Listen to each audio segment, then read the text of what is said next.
माओवादीलाई सिद्ध्याउनलाई आक्रमणको निशाना बनाइरहेको छ। देश बचाउने हो भने अहिलेको साम्राज्यवादको युगमा सच्चा कम्युनिस्टहरू क्रान्तिकारीहरू एक ठाउँमा जुट्नुको विकल्पै छैन। त्यो छुट्टै खालको प्रसारण लाइन किन चाहियो भन्दाखेरि त त्यो त एङ्गल मिलाउनु पर्यो नि। सेटेलाइटका डिभाइसहरू चाहिँ फिट गर्नलाई त एङ्गल मिलाउनु पर्यो नि। सदनमा प्रस्तुत गर्ने छैन भनेर लेख्ने अनि सदनमा लगेर टेबल गर्ने, यो मिल्छ?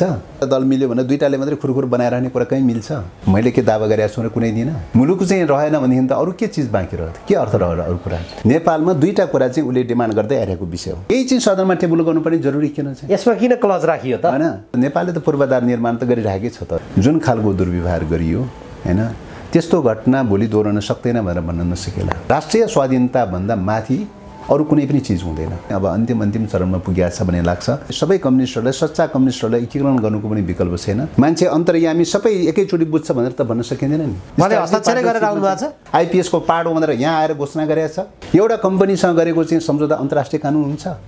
अहिलेसम्म विश्वले कुनै मुलुकले रिकगनाइज गरेको छ एउटा कम्पनीसँग गरेको सम्झौतालाई अन्तर्राष्ट्रिय कानुन भनेर? हिजोको चाहिँ 2017मा चाहिँ तपाईँ सेप्टेम्बरमा चाहिँ सम्झौता गर्ने बेलामा त चाहिँ इन्डो पेसिफिक स्ट्राटेजिक पार्टनरसिपको कुरा त अगाडि आइसकेको थिएन हैन? त्यो बेला आर्थिक परियोजनाको आवरणमा लिएर आए होला त नि। आर्थिक परियोजना भनेर ठाने चाहिँ मान्छे अन्तर्यामी सबै एकैचोटि बुझ्छ भनेर त भन्न सकिँदैन नि हैन? आर्थिक परियोजना भनेर ठाने चाहिँ सम्झौता गर्यो चाहिँ। जब 2019मा चाहिँ तपाईँको प्रदीप गेवाली चाहिँ त्यो तत्कालीन परराष्ट्र मन्त्री प्रदीप गेवाली अमेरिका भिजिटमा गयो। अमेरिका भिजिटमा गइसकेपछि अमेरिकासँग स्ट्राटेजिक पार्टनरसिपमा रहनुपर्छ भन्ने कुरा उठ्यो। उहाँले ओके भनेर आउनुभयो चाहिँ। मैले हस्ताक्षर गरेर आउनु भएको छ। अब मलाई लाग्छ त्यो चाहिँ उहाँले कुनै न कुनै ढङ्गले त्यो चाहिँ सहमति जनाएर आउनु भएको छ। त्यो बुदाहरू चाहिँ लुकाउनु भएको भन्ने कुरा हो। त्यस कारणले गर्दाखेरि अमेरिकाले त्यसको लगदै पछाडि के भनेर जारी गर्यो त भन्दाखेरि नेपाल इन्डो पेसिफिक स्ट्राटेजिक पार्टनरसिपको मेम्बर बन्यो 2019 देखि भनेर भनेको हैन? एमसीसीमा साइन गरेको भरमा मात्रै चाहिँ मानेको भए त 2017मा चाहिँ के अरे साइन गरिसकेको थियो नि। 2019मा चाहिँ किन भन्यो त भन्दाखेरि 2019मा जब प्रदीप गेवाली चाहिँ भिजिट गर्यो त्यस पछाडिबाट चाहिँ तपाईँको चाहिँ नेपाल चाहिँ आइपीएस को चाहिँ मेम्बर बन्यो भनेर घोषणा गरेको छ हैन? त्यो घोषणाले धेरै सङ्केत जनाउँछ नि हैन? नेपाल चाहिँ स्ट्राटेजिक पार्टनरसिपमा गयो भन्ने कुराको सङ्केत हो नि। एउटा पोइन्ट थियो। दोस्रो कुरा स्ट्राटेजिक पार्टनरसिप अन्तर्गतको परियोजना हो भनेर चाहिँ त्यही बेला चाहिँ उसले भनेको छ, घोषणा गरेको छ। त्यो कुरामा उहाँले एक्सेप्ट गरे। अब स्ट्राटेजिक पार्टनरसिप अन्तर्गतको चाहिँ एमसीसी प्रोजेक्ट हो। भियतनाम भिजिटमा जाँदाखेरि के भन्यो त भन्दा एमसीसी चाहिँ तपाईँ इन्डो पेसिफिक स्ट्राटेजिक पार्टनरसिपको चाहिँ अङ्ग हो भनेर चाहिँ भियतनाममा घोषणा गरेको छ। नेपाल आएको रक्षा सहायक मन्त्रीले चाहिँ के अरे एमसीसी चाहिँ आइपीएस को पार्ट हो भनेर यहाँ आएर घोषणा गरेको छ हैन? त्यसकारणले त्यो रूपले जब घोषणा गरिसकेपछि आइपीएस को पार्ट हो भनेर चाहिँ घोषणा गरिसकेपछि उसको सैन्य रणनीति के हो त चाहिँ? सैन्य रणनीतितर्फ खोज्ने भयो नि। सैन्य रणनीतितर्फ खोज्दाखेरि चाहिँ अमेरिकाले पटक पटक भन्दै आइरहेको विषय के हो त भन्दाखेरि नेपालमा दुईटा कुरा चाहिँ उसले डिमान्ड गर्दै आइरहेको विषय हो। एउटा चाहिँ क्षेपणास्त्र केन्द्र बनाउनु पर्यो भनेर चाहिँ भन्दै आइरहेको कुरा हो। सैन्य दृष्टिकोणले क्षेपणास्त्र केन्द्र बनाउने ठाउँ दिनु पर्यो भनेर भन्दै आइरहेको कुरा हो। दोस्रो कुरा चाहिँ इन्फर्मेसन नेटवर्किङको चाहिँ लागि चाहिँ हैन? इन्फर्मेसन नेटवर्किङको लागि दूरसञ्चार समानान्तर खालको दूरसञ्चारको लागि नेटवर्किङको लागि पनि चाहिँ उसले चाहिँ केही न केही चाहिँ उसले चाहिँ कम्युनिकेसन नेटवर्क कब्जा गर्नलाई चाहिँ कोसिस गरेकै कुरा हो। अब त्यो सोझो बाटोबाट त त्यो पाउने कुरो भएन चाहिँ हैन? त्यो सोझो बाटोबाट नपाउने भएपछि के गर्यो त भन्दा एमसीसी को आवरणमा चाहिँ घुमारो बाटोबाट उसले त्यो कब्जा गर्न खोज्यो हो। त्यो कब्जा गर्नलाई अहिले चाहिँ तपाईँको चाहिँ त्यसको लागि के चाहियो त?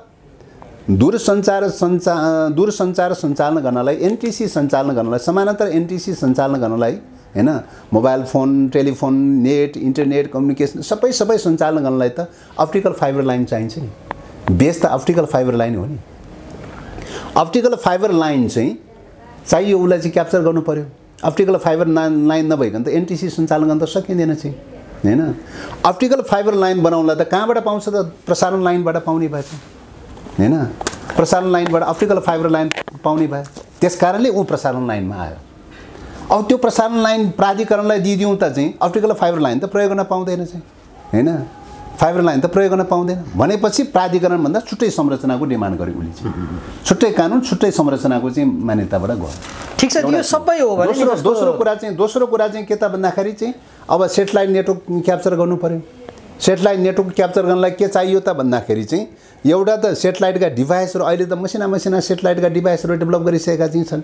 त्यो डिभाइसहरू सेट गर्नलाई चाहिँ के चाहियो त भन्दाखेरि चाहिँ त्यस्ता पोइन्टहरू चाहिँ चाहियो चाहिँ हैन ट्रान्समिसन प्रसारण सेन्टरहरू अथवा चाहिँ तपाईँ सब स्टेसनहरू चाहिँ चाहियो चाहिँ एउटा सब स्टेसन चाहियो कहाँ चाहियो सब स्टेसन चाहिँ एङ्गल मिलाएर सब स्टेसन बनाउनु पर्यो जसको टावरमा चाहिँ सेटेलाइटका डिभाइसहरू फिट गर्न सकियोस् तेस्रो कुरा प्रसारण लाइनको चाहिँ तपाईँको बीचको पोलहरूमा पनि चाहियो चाहिँ त्यो सेटेलाइट डिभाइसहरू फिट गर्नु पर्यो एङ्गल मिलाएर राख्नु पर्यो हो त्यो सेटेलाइटका डिभाइसहरू एङ्गल मिलाएर राख्नलाई के गर्नु पर्यो त भन्दाखेरि चाहिँ प्रसारण लाइन चाहिँ टोटल चाहिँ आफूले बनाउने खालको चाहिँ आफ्नो टेक्निसियनहरूबाट आफ्नो इन्जिनियरहरूबाट बनाउने खालको हुनु पर्यो हैन त्यसो भने मैले जस्तो यसपछि अर्को कुरा यो चाहिँ एङ्गल किन चाहिँ अब विद्युत प्रसारण लाइनले त पूर्व पश्चिम चाहिँ कोरिडोर अनुसारको चाहिँ तपाईँको चाहिँ गुरु योजना पनि बनाएको थियो उत्तर दक्षिणको गुरु योजना पनि बनाएको थियो त्यो गुरु योजनालाई क्रस गरेर छुट्टै खालको चाहिँ उसले चाहिँ तपाईँको प्रसारण लाइन तान्न खोज्यो त्यो छुट्टै खालको प्रसारण लाइन किन चाहियो भन्दाखेरि त त्यो त एङ्गल मिलाउनु पर्यो नि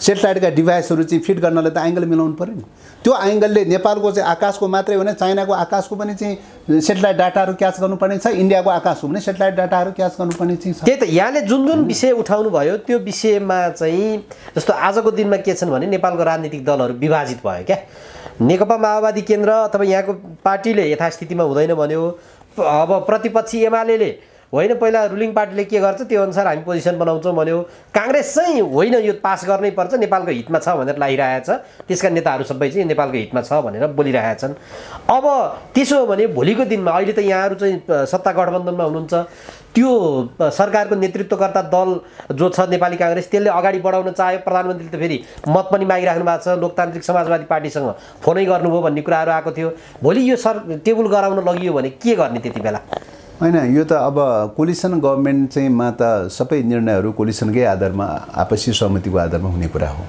हैन आपसी सहमतिभन्दा बाहिर त हुँदैन पहिलो कुरा त्यो दोस्रो कुरा के हो त भन्दाखेरि जे गर्दा पनि संविधान सम्मत हुनु पर्यो संविधानले के भन्छ त भन्दाखेरि चाहिँ तपाईँको चाहिँ सदनबाट अनुमोदन गर्नका लागि पहिलो कुरा सम्झौतामै चाहिँ तपाईँको सदनमा प्रस्तुत गरिनेछ भनेर लेखेको हुन्छ हैन अहिलेको सम्झौतामा के लेखा छ भन्दा सदनमा प्रस्तुत गरिने छैन भनेर लेखा छ सदनमा प्रस्तुत गर्ने छैन भनेर लेख्ने अनि सदनमा लगाएर टेबल गर्ने यो मिल्छ अहिलेको चाहिँ संविधान कानुन विधि विधानले चाहिँ मिल्छ विधिको शासनले मिल्छ पहिलो नम्बर त्यो दोस्रो कुरा चाहिँ के हो त भन्दाखेरि सरकारले चाहिँ यदि अन्तर्राष्ट्रिय कानुन रहेछ भने सन्धि ऐन अनुसार चाहिँ सरकारले टेबल गर्न सक्छ अब सन्धि ऐन अनुसार चाहिँ अन्तर्राष्ट्रिय कानुन मात्रै टेबल गर्न पाउँछ सरकारले सन्धि ऐन भन्दा बाहिरको चाहिँ के अरे अन्तर्राष्ट्रिय कानुन भन्दा बाहिरको टेबल गर्न पाउँदैन अब अन्तर्राष्ट्रिय कानुन हो कि होइन त भन्दाखेरि अन्तर्राष्ट्रिय कानुन हुनका लागि सन्धि के अरे सन्धि ऐन चाहिँ तपाईँको ट्रिटी सम्बन्धी ल भियना कन्भेन्सनले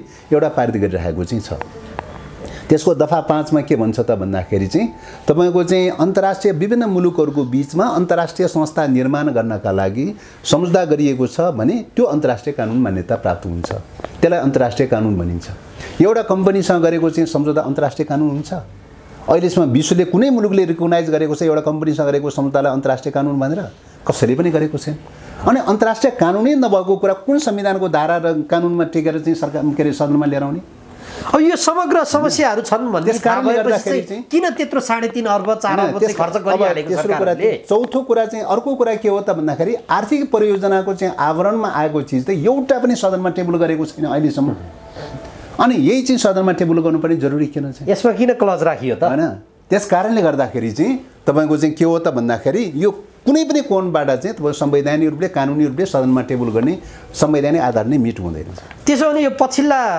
प्रमुख राजनीतिक दलका नेताहरू चाहिँ नेतृत्वमै भएको बेलामा यो कुनै न कुनै हिसाबले अगाडि बढ्यो 2011 यता भन्छन् अब यसमा 3.5-4 अर्ब चाहिँ किन खर्च गरिहालेको होला नेपालको यो चाहिँ यस्तो हुन्छ भन्ने सरकारको मूल्याङ्कन गर्ने कुरा सरकारको समीक्षा गर्ने कुरा कति ठिक भयो बेठिक भयो के गरे भन्ने कुरा आफ्नो योजनाहरू सञ्चालन गर्ने कुराको बारेमा समीक्षाको पाटो आफ्नै कुरा चाहिँ छ हैन नेपालको आफ्नो आन्तरिक पूर्वाधार निर्माण गर्ने सवालहरूको बारेमा नेपालले चाहिँ कति गर्ने के नगर्ने भन्ने कुरा त नेपालले त पूर्वाधार निर्माण त गरिराखेकै छ त चाहिँ प्रयास त गरिराखेकै छ त आफ्नो स्रोत साधनले भ्याउँदासम्म त गरिराखेकै छ त अब मानिसहरू बाहिर के भन्छन् भने यो एमसीसी हिजोको केपी शर्मा ओलीको सरकारले टेबल गराउनलाई सभामुखलाई दबाब दिँदाखेरि सभामुखले पनि स्वीकार्नु पनि भएको छ मलाई चाहिँ पटक पटक दबाब भयो भनेर त्यो दबाब नगरेको परिणाम चाहिँ उहाँले त्यो एउटा काण्ड फेस गर्नु पर्यो भन्ने कुराहरू गर्छन् भोलिको दिनमा पनि अब यहाँ के प्रश्न गरिन्छ भने दरार आउँछ अहिलेको सत्ता गठबन्धनमा नै एमसीसी को विषयले चाहिँ ठुलो एक किसिमको चाहिँ नि झड्का लाग्छ भन्छ नि त्यो परिदृश्य देखिन्छ देखिन्छ कि देखिँदैन?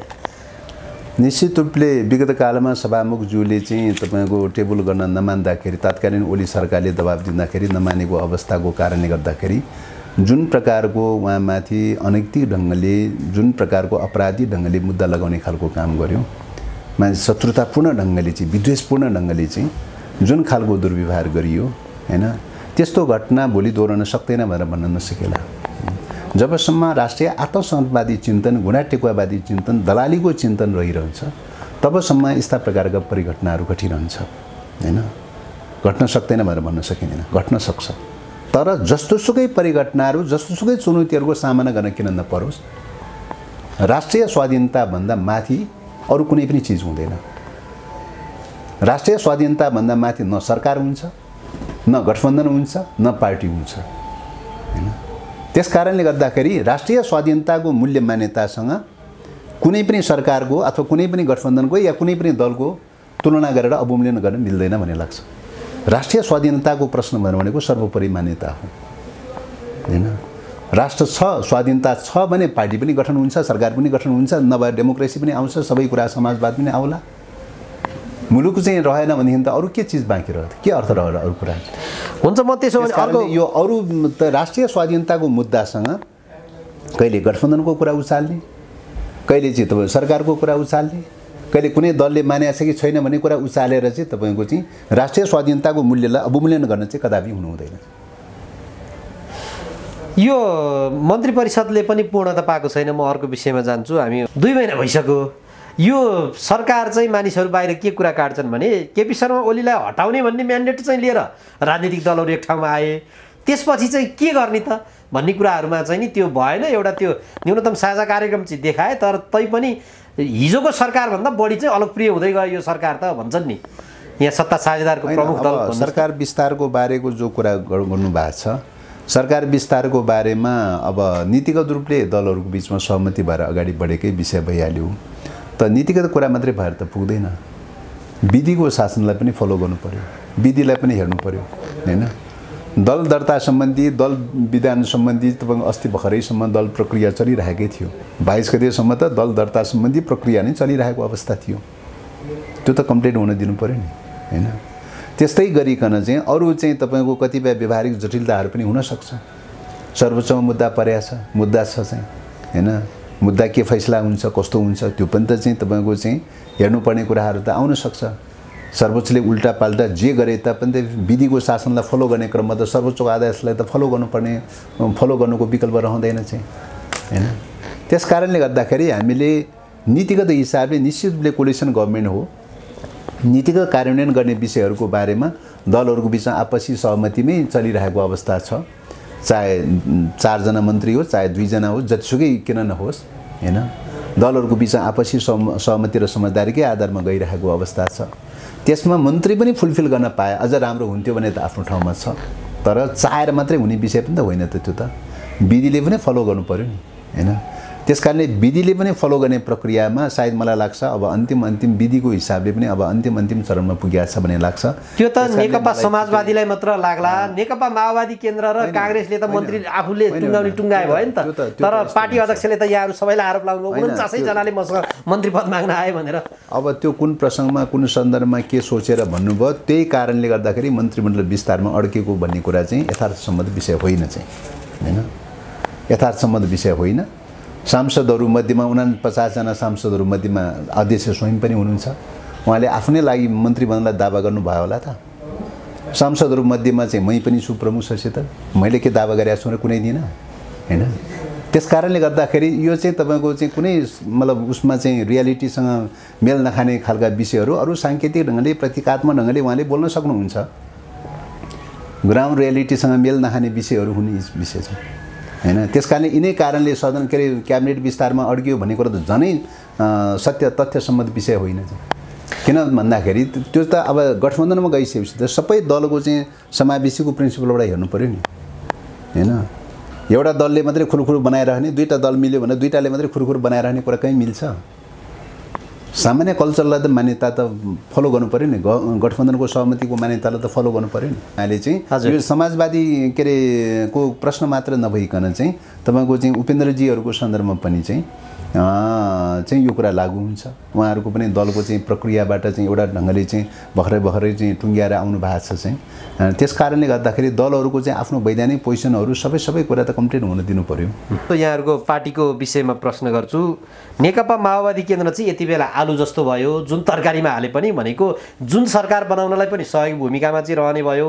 तर अब पार्टीको हिजोको पोजिसनमा चाहिँ नि लिएर आउनलाई चाहिँ अप्ठ्यारो पर्ने भयो। यस्तै प्रवृत्ति रह्यो भने त एउटा वडाध्यक्ष जित्न पनि नसकिने भयो। पद त्यस पछाडि यो पैसाको लागि मात्र हो भने त नेकपा एमालेतिर गयो भइगयो, विघटन गरौँ पार्टी भनेर पार्टी अध्यक्षले भन्नुभयो। आजको दिनमा माओवादी पार्टीलाई चाहिँ यहाँले मूल्याङ्कन गर्दा चाहिँ के कस्तो पोजिसनमा पुगे लाग्छ तपाईँलाई? हेर्ने कुरा पार्टी भनेको विचार हो, लाइन हो। अब कैयौँ सीमा कमी कमजोरीका बावजुद पनि आधारभूत रूपले मूलभूत मान्यतामा सही विचार लिएको छ, सही लाइन लिएको छ। मालेमावादमा आधारित पार्टी हो। मालेमावाद विचारलाई चाहिँ आदर्शको रूपमा एउटा चाहिँ मार्गनिर्देशक सिद्धान्तको रूपमा लिन्छ हैन। समाजवाद र साम्यवाद स्थापना गर्नुपर्छ मुलुकमा भन्ने आदर्श लिएर अगाडि बढेको पार्टी हो। श्रमजीवी वर्गको पार्टी बनाउनुपर्छ भनेर मान्यता लिएर अगाडि बढेको पार्टी हो हैन। र जनवादी क्रान्तिका बाँकी कार्यवाहीहरू पुरा गरेर समाजवादी क्रान्तितर्फ अगाडि बढ्नुपर्छ भनेर चाहिँ अगाडि बढेको पार्टी हो। त्यसकारणले आधारभूत मूल्य मान्यताहरूमा अन्याय, अत्याचार, शोषण, दमन, उत्पीडनको विरुद्ध लड्दै स्थापित भएको पार्टी हो। त्यसकारणले कैयौँ सीमा कमी कमजोरीका बावजुद पनि अहिले क्रान्तिकारी पार्टीको हिसाबले, सच्चा कम्युनिस्टको हिसाबले, सच्चा कम्युनिस्ट क्रान्तिकारी पार्टीको हिसाबले नेकपा माओवादी केन्द्र बाहेक चाहिँ अरू देखिरहेको छैन। अरू छन्, माओवादी वृत्तमा छरिएर रहेका घटकहरू छन्। तर सदनको कुरा गर्ने हो भने, सरकारको कुरा गर्ने हो भने, अथवा सत्तासँग जोडिएको सन्दर्भमा सदनसँग जोडिएको कुरा गर्ने हो भने नेकपा माओवादी केन्द्रभन्दा अर्को पार्टी छैन चाहिँ। त्यस कारणले गर्दाखेरि चाहिँ अब यसलाई सिद्ध्याउनका लागि यतिखेर चौतर्फी रूपले साम्राज्यवादी विस्तारवादी शक्ति केन्द्रहरूले, देशी विदेशी प्रतिगामी शक्ति केन्द्रहरूले माओवादीलाई सिद्ध्याउनलाई आक्रमणको निशाना बनाइरहेको छ। यो आक्रमणको निशानाले हाम्रो सही लाइन रहेछ भन्ने कुराको जस्टिफाई भइरहेको छ। माओ सेतुङले भन्नुभएको छ, वर्ग दुश्मनले जति हमला गर्छ उति सही रहेछ भनेर बुझ्नुपर्छ, वर्ग दुश्मनले जति उचाल्छ उति चाहिँ हामी गलत भएका छौँ, बिग्रेका छौँ, पतन भएका छौँ भनेर बुझ्नुपर्छ भनेर भन्नुहुन्छ। यो त साइन्टिफिक संश्लेषण हो नि। यो साइन्टिफिक संश्लेषणलाई चाहिँ तपाईँ नेपालको सन्दर्भमा ऐनाको रूपमा प्रयोग गरौँ। अहिले प्रहारको निशाना चाहिँ माओवादीमाथि बनाइरहेको छ। अहिले चाहिँ तपाईँको नेपालको राजनीतिमा चाहिँ एक प्रकारले चाहिँ डिसिजन मेकिङको चाहिँ एउटा की पोइन्टको रूपमा चाहिँ एउटा भूमिकामा चाहिँ माओवादी केन्द्र देखिन्छ। त्यसले गर्दा आक्रमणको निशाना पनि त्यहाँ गरिरहेको चाहिँ छ। त्यसो भएको हुनाले यो परिघटनाले के देखाएको छ भने हामी सही ठाउँमा छौँ भन्ने कुरा देखाउँछ। भलै त्यसलाई व्यवस्थापन गर्ने कुरामा, व्यवस्थित ढङ्गले सञ्चालन परिचालन गर्ने कुरामा हाम्रा कार्यशैलीमा त्रुटि होला, कार्य पद्धतिमा त्रुटि होला, सबैलाई एक डिगा गराउने कुराहरूमा हामी अधुरो रह्यो होला, अपुरो रह्यो होला, सकेनौँ होला चाहिँ हैन। तर पनि चाहिँ ढिलो चाँडो चाहिँ सबै माओवादीलाई चाहिँ, सबै कम्युनिस्टहरूलाई, सच्चा कम्युनिस्टहरूलाई एकीकरण गर्नुको पनि विकल्प छैन, एकताबद्ध हुनुको पनि विकल्प छैन। अब्जेक्टिभ ग्राउन्डले त्यहाँ पुर्याउँछ हैन। त्यसैको परिदृश्य हो यो भनिराखेको नि छ नि, यो वाम गठबन्धन एक ठाउँमा गर्ने, सम्पूर्ण वामलाई एकै ठाउँमा राख्ने भन्ने कुराहरू आयो नि। यसमा त तपाईँको चाहिँ देश बचाउने हो भने त्यसको विकल्प छैन। देश नबचाउने हो भनेदेखि त चाहिँ अब जसले जे गरे पनि भयो हैन, आफ्नो स्वविवेकले स्वइच्छाले जे गरे पनि भयो। देश बचाउने हो भने अहिलेको साम्राज्यवादको युगमा सच्चा कम्युनिस्टहरू, क्रान्तिकारीहरू एक ठाउँमा जुट्नुको विकल्पै छैन। हिजोको चाहिँ 2017मा चाहिँ तपाईँ सेप्टेम्बरमा चाहिँ सम्झौता गर्ने बेलामा त चाहिँ इन्डो पेसिफिक स्ट्राटेजिक पार्टनरसिपको कुरा त अगाडि आइसकेको थिएन हैन। त्यो बेला आर्थिक परियोजनाको आवरणमा लिएर आए होला त नि, आर्थिक परियोजना भनेर ठाने चाहिँ मान्छे अन्तर्यामी सबै एकैचोटि बुझ्छ भनेर त भन्न सकिँदैन नि हैन। आर्थिक परियोजना भनेर ठाने चाहिँ सम्झौता गर्यो चाहिँ। जब 2019मा चाहिँ तपाईँको प्रदीप गेवाली चाहिँ, त्यो तात्कालीन परराष्ट्र मन्त्री प्रदीप गेवाली अमेरिका भिजिटमा गयो। अमेरिका भिजिटमा गइसकेपछि अमेरिकासँग स्ट्राटेजिक पार्टनरसिपमा रहनुपर्छ भन्ने कुरा उठ्यो। उहाँले ओके भनेर आउनुभयो चाहिँ, उहाँले हस्ताक्षर गरेर आउनुभएको छ। अब मलाई लाग्छ त्यो चाहिँ उहाँले कुनै न कुनै ढङ्गले त्यो चाहिँ सहमति जनाएर आउनुभएको छ। त्यो बुदाहरू चाहिँ लुकाउनु भएको भन्ने कुरा हो। त्यस कारणले गर्दाखेरि अमेरिकाले त्यसको लगदै पछाडि के भनेर जारी गर्यो त भन्दाखेरि नेपाल इन्डो पेसिफिक स्ट्राटेजिक पार्टनरसिपको मेम्बर बन्यो 2019 देखि भनेर भनेको हैन। एमसिसीमा साइन गरेको भरमा मात्रै चाहिँ मानेको बाद 2017मा चाहिँ के अरे साइन गरिसकेका थियो नि। 2019मा चाहिँ किन भन्यो त भन्दाखेरि 2019मा जब प्रदीप गेवाली चाहिँ भिजिट गर्यो त्यस पछाडिबाट चाहिँ तपाईँको चाहिँ नेपाल चाहिँ आइपिएसको चाहिँ मेम्बर बन्यो भनेर घोषणा गरेको छ हैन। त्यो घोषणाले धेरै सङ्केत जनाउँछ नि हैन। नेपाल चाहिँ स्ट्राटेजिक पार्टनरसिपमा गयो भन्ने कुराको सङ्केत हो नि, एउटा पोइन्ट थियो। दोस्रो कुरा स्ट्राटेजिक पार्टनरसिप अन्तर्गतको परियोजना हो भनेर चाहिँ त्यही बेला चाहिँ उसले भनेको छ, घोषणा गरेको छ। त्यो कुरामा उहाँले एक्सेप्ट अब स्ट्राटेजिक पार्टनरसिप अन्तर्गतको चाहिँ एमसिसी प्रोजेक्ट हो। भियतनाम भिजिटमा जाँदाखेरि के भन्यो त भन्दा एमसिसी चाहिँ तपाईँ इन्डो पेसिफिक स्ट्राटेजिक पार्टनरसिपको चाहिँ अङ्ग हो भनेर चाहिँ भियतनाममा घोषणा गरेको छ। नेपाल आएको रक्षा सहायक मन्त्रीले चाहिँ के अरे एमसिसी चाहिँ आइपिएसको पार्ट हो भनेर यहाँ आएर घोषणा गरेको छ हैन।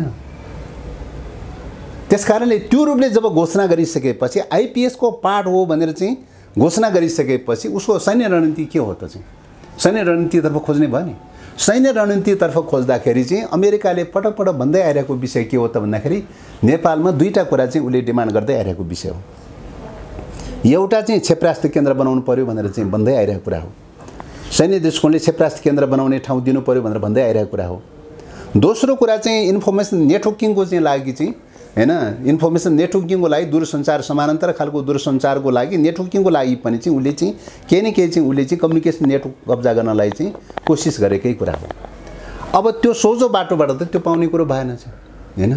त्यो सोझो बाटोबाट नपाउने भएपछि के गर्यो त भन्दा एमसिसीको आवरणमा चाहिँ घुमारो बाटोबाट उसले त्यो कब्जा गर्न खोज्यो हो। त्यो कब्जा गर्नलाई अहिले चाहिँ तपाईँको चाहिँ त्यसको लागि के चाहियो त दूरसञ्चार सञ्चालन गर्नलाई एनटिसी सञ्चालन गर्नलाई समानान्तर एनटिसी सञ्चालन गर्नलाई हैन, mobile phone telephone net internet communication सबै सञ्चालन गर्नलाई त अप्टिकल फाइबर लाइन चाहिन्छ नि। बेस त अप्टिकल फाइबर लाइन हो नि। अप्टिकल फाइबर लाइन चाहिँ चाहियो, उसलाई चाहिँ क्याप्चर गर्नु पर्यो। अप्टिकल फाइबर लाइन नभइकन त एनटिसी सञ्चालन गर्न त सकिँदैन चाहिँ हैन। अप्टिकल फाइबर लाइन बनाउनलाई त कहाँबाट पाउँछ त प्रसारण लाइनबाट पाउने भएछ हैन। प्रसारण लाइनबाट अप्टिकल फाइबर लाइन पाउने भयो, त्यसकारणले ऊ प्रसारण लाइनमा आयो। अब त्यो प्रसारण लाइन प्राधिकरणलाई दिइदिउँ त चाहिँ अप्टिकल फाइबर लाइन त प्रयोग गर्न पाउँदैन चाहिँ हैन। फाइबर लाइन त प्रयोग गर्न पाउँदैन भनेपछि प्राधिकरणभन्दा छुट्टै संरचनाको डिमान्ड गर्यो उसले चाहिँ। छुट्टै कानुन छुट्टै संरचनाको चाहिँ मान्यताबाट गयो। ठिक छ, यो सबै हो भने दोस्रो कुरा चाहिँ के त भन्दाखेरि चाहिँ अब सेटेलाइट नेटवर्क क्याप्चर गर्नु पर्यो। सेटेलाइट नेटवर्क क्याप्चर गर्नलाई के चाहियो त भन्दाखेरि चाहिँ एउटा त सेटेलाइटका डिभाइसहरू अहिले त मसिना सेटेलाइटका डिभाइसहरू डेभलप गरिसकेका चाहिँ छन्। त्यो डिभाइसहरू सेट गर्नलाई चाहिँ के चाहियो त भन्दाखेरि चाहिँ त्यस्ता पोइन्टहरू चाहिँ चाहियो चाहिँ हैन। ट्रान्समिसन प्रसारण सेन्टरहरू अथवा चाहिँ तपाईँ सब स्टेसनहरू चाहिँ चाहियो चाहिँ। एउटा सब स्टेसन चाहियो। कहाँ चाहियो सब स्टेसन चाहिँ एङ्गल मिलाएर सब स्टेसन बनाउनु पर्यो जसको टावरमा चाहिँ सेटेलाइटका डिभाइसहरू फिट गर्न सकियोस्। तेस्रो कुरा प्रसारण लाइनको चाहिँ तपाईँको बिचबिचको पोलहरूमा पनि चाहियो चाहिँ त्यो सेटेलाइट डिभाइसहरू फिट गर्नु पर्यो, एङ्गल मिलाएर राख्नु पर्यो हो। त्यो सेटेलाइटका डिभाइसहरू एङ्गल मिलाएर राख्नलाई के गर्नु पर्यो त भन्दाखेरि चाहिँ प्रसारण लाइन चाहिँ टोटल चाहिँ आफूले बनाउने खालको चाहिँ आफ्नो टेक्निसियनहरूबाट आफ्नो इन्जिनियरहरूबाट बनाउने खालको हुनु पर्यो हैन। त्यसो भने मैले जस्तो त्यसपछि अर्को कुरा यो चाहिँ एङ्गल किन चाहिँ अब विद्युत प्रसारण लाइनले त पूर्व पश्चिम चाहिँ कोरिडोर अनुसारको चाहिँ तपाईँको चाहिँ गुरु योजना पनि बनाएको थियो, उत्तर दक्षिणको गुरु योजना पनि बनाएको थियो। त्यो गुरु योजनालाई क्रस गरेर छुट्टै खालको चाहिँ उसले चाहिँ तपाईँको प्रसारण लाइन तान्न खोज्यो। त्यो छुट्टै खालको प्रसारण लाइन किन चाहियो भन्दाखेरि त त्यो त एङ्गल मिलाउनु पऱ्यो नि। सेटेलाइटका डिभाइसहरू चाहिँ फिट गर्नलाई त एङ्गल मिलाउनु पऱ्यो नि। त्यो एङ्गलले नेपालको चाहिँ आकाशको मात्रै होइन चाइनाको आकाशको पनि चाहिँ सेटेलाइट डाटाहरू क्याच गर्नुपर्ने छ। इन्डियाको आकाशको पनि सेटेलाइट डाटाहरू क्याच गर्नुपर्ने चाहिँ छ। त्यही त यहाँले जुन विषय उठाउनु भयो त्यो विषयमा चाहिँ जस्तो आजको दिनमा के छन् भने नेपालको राजनीतिक दलहरू विभाजित भयो क्या। नेकपा माओवादी केन्द्र अथवा यहाँको पार्टीले यथास्थितिमा हुँदैन भन्यो। अब प्रतिपक्षी एमाले होइन पहिला रुलिङ पार्टीले के गर्छ त्यो अनुसार हामी पोजिसन बनाउँछौँ भन्यो। काङ्ग्रेस चाहिँ होइन यो पास गर्नै पर्छ नेपालको हितमा छ भनेर लागिरहेछ। त्यसका नेताहरू सबै चाहिँ नेपालको हितमा छ भनेर बोलिरहेछन्। अब त्यसो हो भने भोलिको दिनमा अहिले त यहाँहरू चाहिँ सत्ता गठबन्धनमा हुनुहुन्छ, त्यो सरकारको नेतृत्वकर्ता दल जो छ नेपाली काङ्ग्रेस त्यसले अगाडि बढाउन चाह्यो। प्रधानमन्त्रीले त फेरि मत पनि मागिराख्नु भएको छ, लोकतान्त्रिक समाजवादी पार्टीसँग फोनै गर्नुभयो भन्ने कुराहरू आएको थियो। भोलि यो टेबल गराउन लगियो भने के गर्ने त्यति बेला? होइन यो त अब कोलिसन गभर्मेन्ट चाहिँ मा त सबै निर्णयहरू कोलिसनकै आधारमा आपसी सहमतिको आधारमा हुने कुरा हो हैन। आपसी सहमतिभन्दा बाहिर त हुँदैन पहिलो कुरा त्यो। दोस्रो कुरा के हो त भन्दाखेरि जे गर्दा पनि संविधान सम्मत हुनु पर्यो। संविधानले के भन्छ त भन्दाखेरि चाहिँ तपाईँको चाहिँ सदनबाट अनुमोदन गर्नका लागि पहिलो कुरा सम्झौतामै चाहिँ तपाईँको सदनमा प्रस्तुत गरिनेछ भनेर लेखेको हुन्छ हैन। अहिलेको सम्झौतामा के लेखा छ भन्दा सदनमा प्रस्तुत गरिने छैन भनेर लेखा छ। सदनमा प्रस्तुत गर्ने छैन भनेर लेख्ने अनि सदनमा लगेर टेबल गर्ने यो मिल्छ? अहिलेको चाहिँ संविधान कानुन विधि विधानले चाहिँ मिल्छ? विधिको शासनले मिल्छ? पहिलो नम्बर त्यो। दोस्रो कुरा चाहिँ के हो त भन्दाखेरि सरकारले चाहिँ यदि अन्तर्राष्ट्रिय कानुन रहेछ भने सन्धि ऐन अनुसार चाहिँ सरकारले टेबल गर्न सक्छ। अब सन्धि ऐन अनुसार चाहिँ अन्तर्राष्ट्रिय कानुन मात्रै टेबल गर्न पाउँछ सरकारले।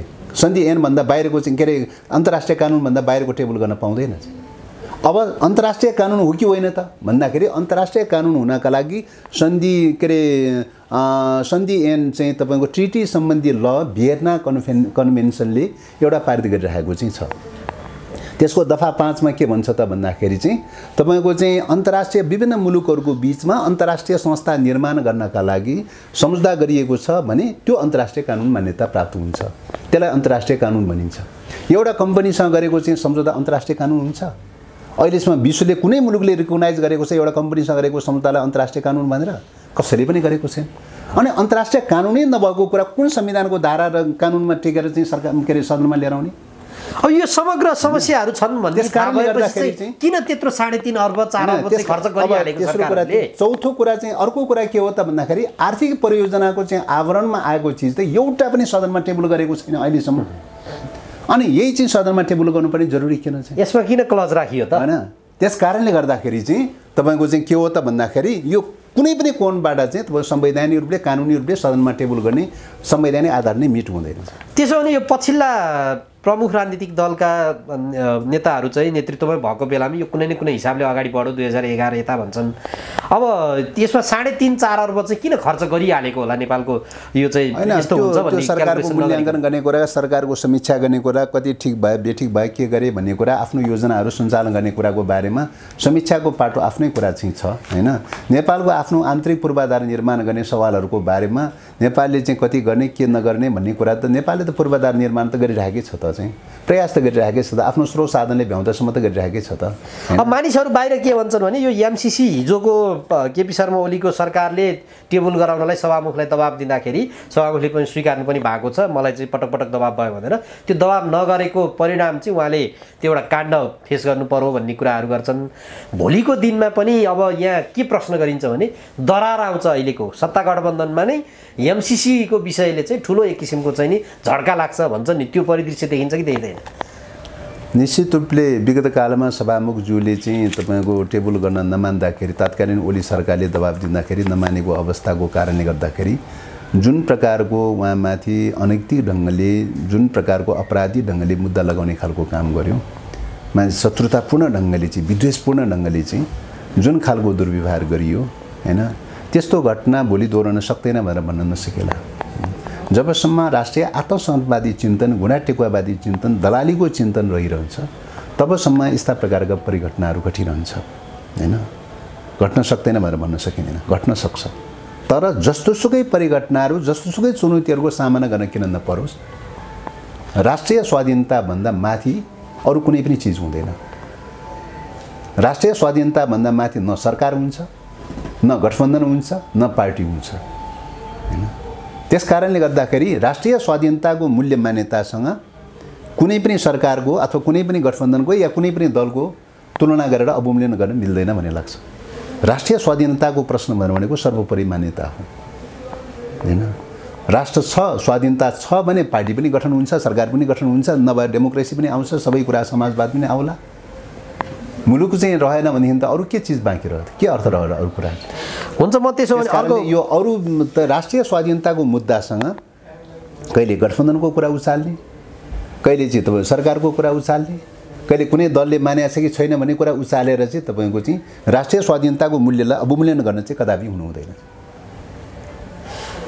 यो मन्त्री परिषदले पनि पूर्णता पाएको छैन। म अर्को विषयमा जान्छु। हामी 2 महिना भइसक्यो यो सरकार चाहिँ मानिसहरू बाहिर के कुरा काट्छन् भने केपी शर्मा ओलीलाई हटाउने भन्ने म्यान्डेट चाहिँ लिएर राजनीतिक दलहरू एक ठाउँमा आए, त्यसपछि चाहिँ के गर्ने त भन्ने कुराहरूमा चाहिँ नि त्यो भएन। एउटा त्यो न्यूनतम साझा कार्यक्रम चाहिँ देखाए, तर तैपनि हिजोको सरकारभन्दा बढी चाहिँ अलोकप्रिय हुँदै गयो यो सरकार त भन्छन् नि।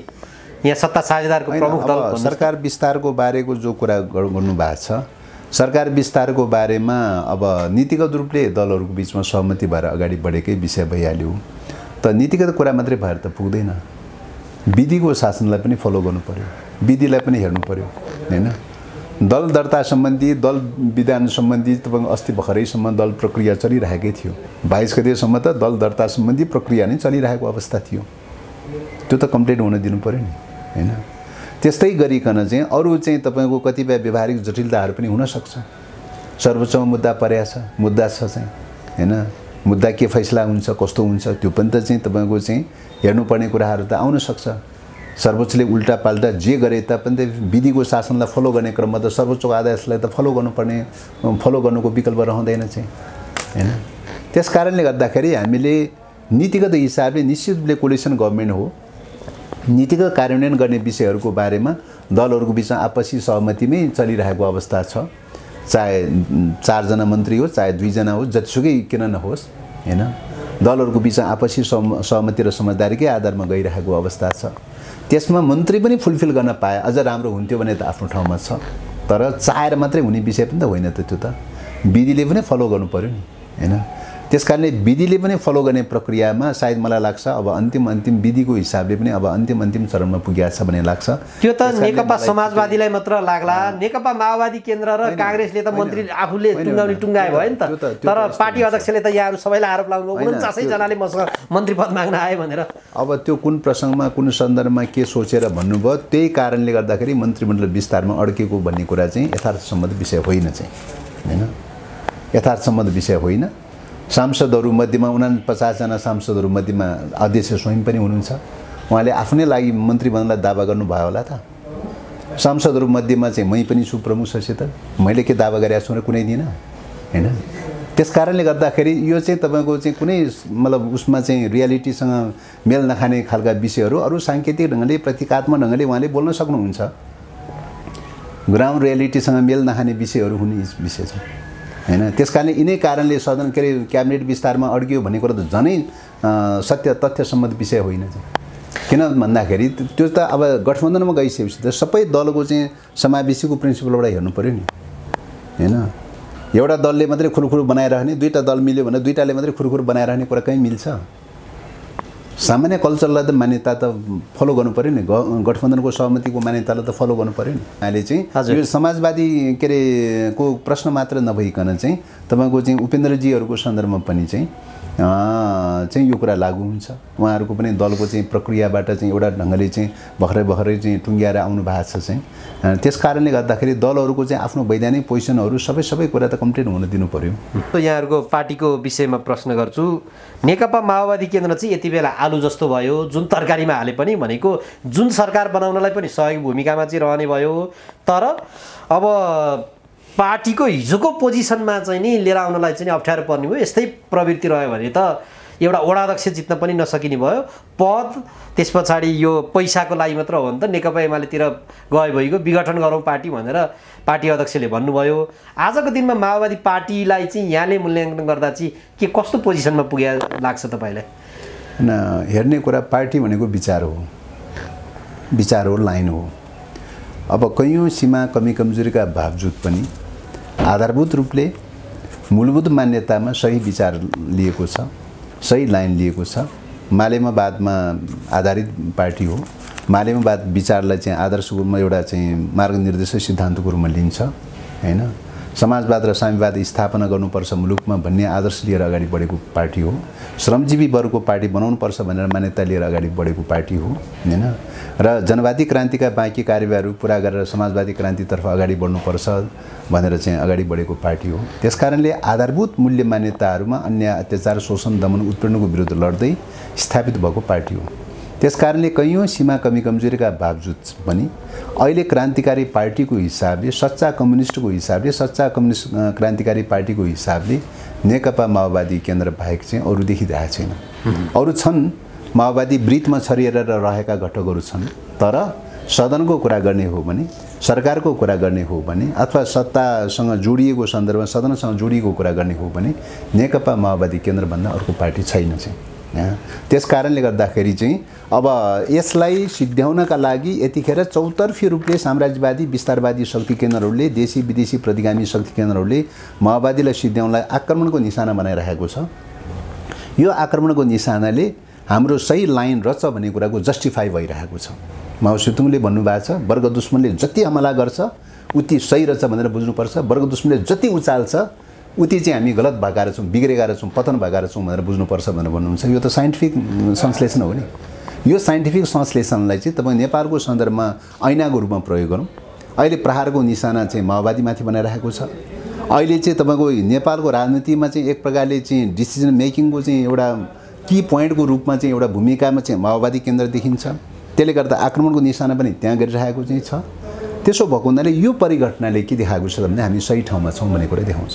भलै त्यसलाई व्यवस्थापन गर्ने कुरामा, व्यवस्थित ढङ्गले सञ्चालन परिचालन गर्ने कुरामा हाम्रा कार्यशैलीमा त्रुटि होला, कार्य पद्धतिमा त्रुटि होला, सबैलाई एक डिगा गराउने कुराहरूमा हामी अधुरो रह्यो होला, अपुरो रह्यो होला, सकेनौँ होला चाहिँ हैन। तर पनि चाहिँ ढिलो चाँडो चाहिँ सबै माओवादीलाई चाहिँ सबै कम्युनिस्टहरूलाई, सच्चा कम्युनिस्टहरूलाई एकीकरण गर्नुको पनि विकल्प छैन, एकताबद्ध हुनुको पनि विकल्प छैन। अब्जेक्टिभ ग्राउन्डले त्यहाँ पुर्याउँछ हैन। त्यसैको परिदृश्य हो यो भनिराखेको नि छ नि, यो वाम गठबन्धन एक ठाउँमा गर्ने, सम्पूर्ण वामलाई एकै ठाउँमा राख्ने भन्ने कुराहरू आयो नि। यसमा त तपाईँको चाहिँ देश बचाउने हो भने त्यसको विकल्प छैन। देश नबचाउने हो भने त चाहिँ अब जसले जे गरे पनि भयो हैन, आफ्नो स्वविवेकले स्वइच्छाले जे गरे पनि भयो। देश बचाउने हो भने अहिलेको साम्राज्यवादको युगमा सच्चा कम्युनिस्टहरू, क्रान्तिकारीहरू एक ठाउँमा जुट्नुको विकल्पै छैन। समय दिनुभयो, म यहाँलाई धन्यवाद र आभार व्यक्त गर्छु। हस् ल, धन्यवाद।